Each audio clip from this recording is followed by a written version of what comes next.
Don't be ridiculous. That is unacceptable. You know what? I have no use for you anymore. You're nothing to me from right this second. I am not giving my money to someone who is useless like you. I'm divorcing you. Take this and get out. I understand. I have no objection to leaving. Besides, we're just wasting our time talking to each other like this. Let's talk it over with our lawyers at a later date. And I will proceed with the divorce immediately. I left the house with the luggage I had prepared in advance. My name is Bridget. I am a mother of 2 children. The younger one has just graduated from university and started working. I am now looking for a fresh start in my life. If we were a happy couple, we might think of spending our older age together in peace. But I have no intention of doing so, because my relationship with my husband, Stephen, has already cooled off. But that doesn't mean that our life was loveless from the start. I adored Stephen and respected him for his intelligence. I dreamed of a bright future with him for the rest of my life. But after 35 years of marriage, I learned to know his true intention. My husband saw me only as a tool to make his company get bigger. He started his own company in his lifetime. When we met, his business was already on the right track. From the outside, it would have seemed like the perfect marriage. 10 years into our marriage, our first son, Joshua, was born. 2 years later, our second son, Liam, was born. By the time, my husband had shown his true colors. 2 boys! Bridget, well done. Now my company is safe. I don't care which son. The better one can take over my business in the future. At first, I thought he was joking as he laughed and talked. But as soon as the children started to understand his words, he demands his sons that they have to take over his company when they grow up. Parents should not take over their children's lives. That should not be allowed to happen. Stephen, children have their own lives. So please don't make it sound like taking over the company is the only thing that matters in their lives. You don't understand anything, do you? It's natural for parents to make paths for their children to follow. Of course. I don't disagree with that. But it's up to them to decide which path they want to take. All we have to do as parents are pushing them along. Then my husband stared at me and scoffed. Do you know why I chose you to marry me? What do you mean? Because you were the granddaughter of a chairman of a conglomerate bank. Financial connections are essential for a company to grow. Yes, of course. I'm aware of that. We married in an arranged marriage. I had understood very well that you saw some benefits in me. Well, not only that, you are by far the most brilliant woman I've ever met. I wanted to leave a good gene pool. If I'm going to have a wife, it's got to be a smartest one. If both parents have good genes, the odds are good that their children will have good genes too. So I can pass my company on to the best and brightest. Is that what you really want? Of course. What other reason did I marry you? 2 years after my second son was born, I was very shocked to hear my husband said that. Of course, I was attracted to him because of his excellence, but that wasn't the only reason. Starting a company from the ground up takes a lot of hard work and determination. I respected him for the hard work he had put it in to achieve his goals. But the man in front of me saw me as one of the necessary ingredients to leave a good gene pool. My mind went dark all at once. But I couldn't stay in the dark. I have 2 children. I must raise them to be full-fledged adults. From then on, I worked hard to raise my children. It was complicated, but my husband was right. My children's intelligence was outstanding from an early age. Fortunately, my husband and I have aligned our interest. My husband wants to raise an outstanding successor to take over the company. I want to focus on my children's education. We each have our own agendas, but what it requires is the cost of education. My husband invested money in our children's education as if it were an upfront investment. As a result, they have grown up to be the excellent university students that my husband wants them to be.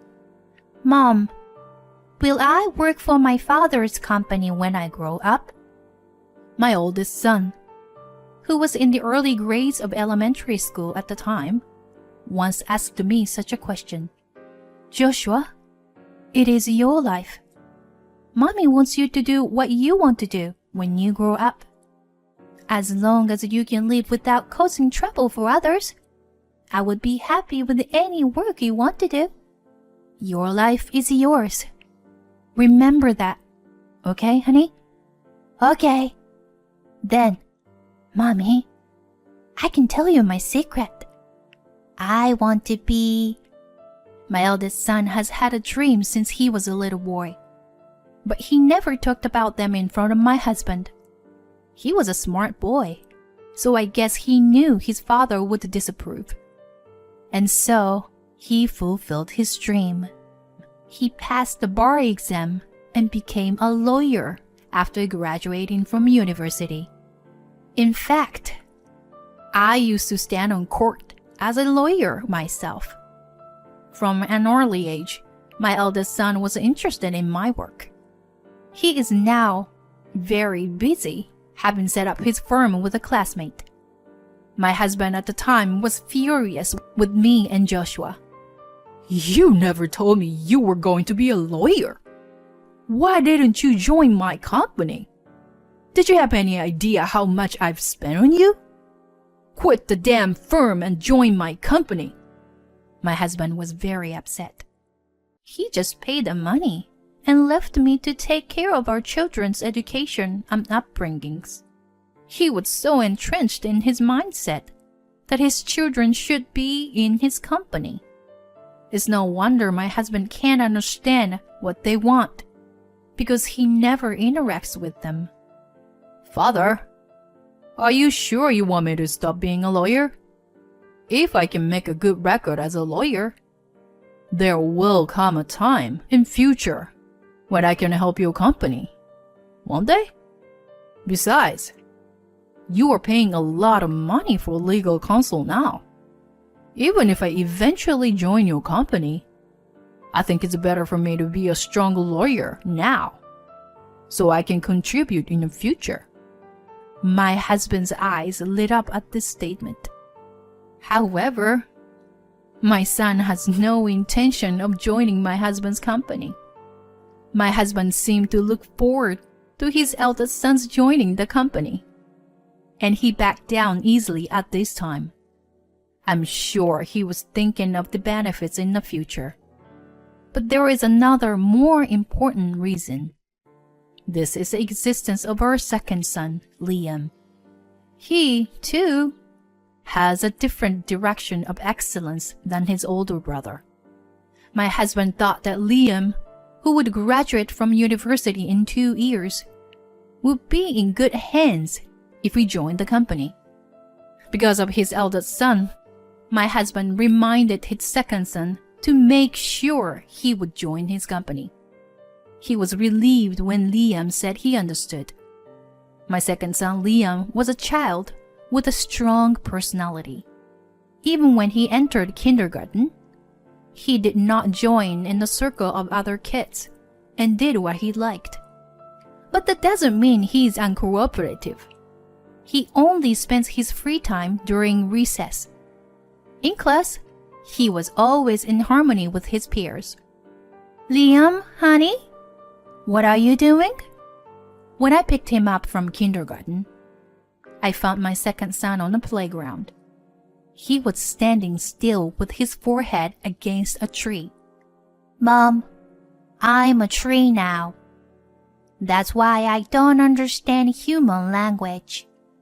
Oh, I see. But Mr. Tree, it's time to go home now. Can you get ready for that? Okay. He must have been a peculiar child to everyone around him. My second son was the type to do whatever he wanted to do. He was interested in plants and other living things from a very young age. He put a lot of effort into learning Chinese and Spanish because he wanted to read reports from overseas. After graduating from high school, our second son went to a university abroad to accumulate expertise.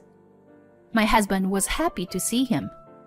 A multilingual business owner will take my company to the next level. That's what he thought. However, upon graduating from overseas university, Liam joined a research institute in that country. Of course, my husband was not happy about this. You? That's not what you promised. Come back as soon as possible. He kept calling and nagging Liam. Liam, when are you coming back? Soon, I guess. Enough. Listen to me and come back right now. I'll come home when I'm tired of studying. Knock it off, Liam. My husband was yelling at him in a terrible rage. And this wasn't the only reason for his outburst of anger. His company has been in financial trouble for a while now. He never talks to me about it, but my eldest son told me about it. I guess that's why he couldn't forgive his second son for betraying him. Frankly, I don't care what happens to my husband's company now that I've finished raising my children. Since the birth of our second son, my husband and I have barely spoken to each other. Still, I am grateful to my husband for his financial support that enabled me to raise my two children. But now that they have left the nest, there is no point in being with him anymore. I have been waiting for the right moment to divorce my husband. I've told my children my true intentions. They both respected my decision. Now I have nothing left to regret. And the timing came surprisingly quickly. Bridget, I need to talk to you. Take a seat. Yes? There is a clear file on the table. It's an unfortunate way for our children to leave us. I thank you for your 35 years of hard work. Thank you, too, for financing their education. So, let's take a moment to consider the rest of our lives, shall we? Yes, let's. Well, here, I've prepared the divorce papers. Of course, I'm not going to leave you penniless. I'm going to give you $30,000 for immediate expenses. What did you say? You can't buy back 35 years of my life for $30,000? What? You've had a good life so far. Good life? What are you talking about? Every time you open your mouth, you urge your children to take over the company. They have their own lives. Shut up. I'm the one paying them, so it's only natural. That's not true. It is natural for parents to spend as much money as they can on their children. But it's not for them to follow the path that parents have set for them. It is for them to live a better future. I've never felt good to live with you because you think differently. Don't give me that bullshit. You're just grateful to get paid. Well, I'd like a properly calculated compensation. You are a business owner, remember? You are asking for $30,000 for my share of the property? That's insane. You've spent money on our sons, sure, but I've taken care of everything for you and them. Whose support has allowed you to concentrate on your work so far without any problems? I believe that when we have fulfilled our obligations to each other, our property should be divided equally. Quit your nonsense. I'm not paying. Common property is to be divided exactly in two. That's the law. I agree with the divorce. I have nothing to say about it. But I like to see the property calculated by the law. My husband's face turns red and he keeps yelling at me. Don't be ridiculous. That is unacceptable. You know what? I have no use for you anymore. You are nothing to me from right this second. I'm not giving my money to someone who's useless like you. I'm divorcing you. Take this and get out. I understand. I have no objection to leaving. Besides, we're just wasting our time talking to each other like this. Let's talk it over with our lawyer at a later date. I'll proceed with the divorce papers. I took the luggage I had prepared and left the house. I went to my eldest son's house, which is not far from my house. I see. So Dad initiated the divorce. Well, yeah. Divorce is definitely in the cards. I lifted up the divorce papers my husband had presented to me. And then I look at the back of the paper, and there is a sticky note. What's this? Oh, isn't this? I called Joshua and showed it to him immediately. I knew it. The rumors were true. Mom, call the police. What? Why? Well, in this case, it should be the IRS and the prospector's office. Don't worry, I'll call them myself. Mom, you call the police. It's important to leave a record that you have made a call. Oh, okay, you're right. And 2 weeks later, my husband was arrested for fraud. He had built a bank out of hundreds of millions of dollars under the guise of a new business venture. Then, fearing the fraud would come to light, he ordered his staff to destroy the documents. The note was stuck to the back of the divorce papers. To me, he was a sinner, not a member of my family. The divorce was finalized, and it's been a while. Of course, my ex-husband's company went bankrupt. He sold off all his assets to pay back the money he had swindled from the bank. But he still couldn't repay the entire amount. I was worried about the effect on my eldest son because of his father's prison sentence. On the contrary, he became a hero for accusing his father.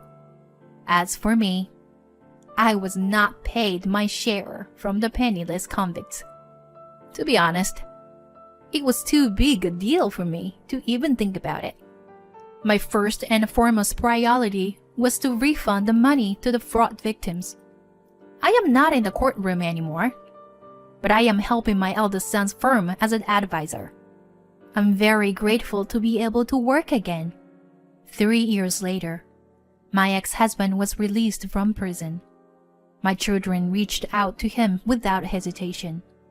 My second son returned home too, and they went to pick their father up on the day of his release from prison.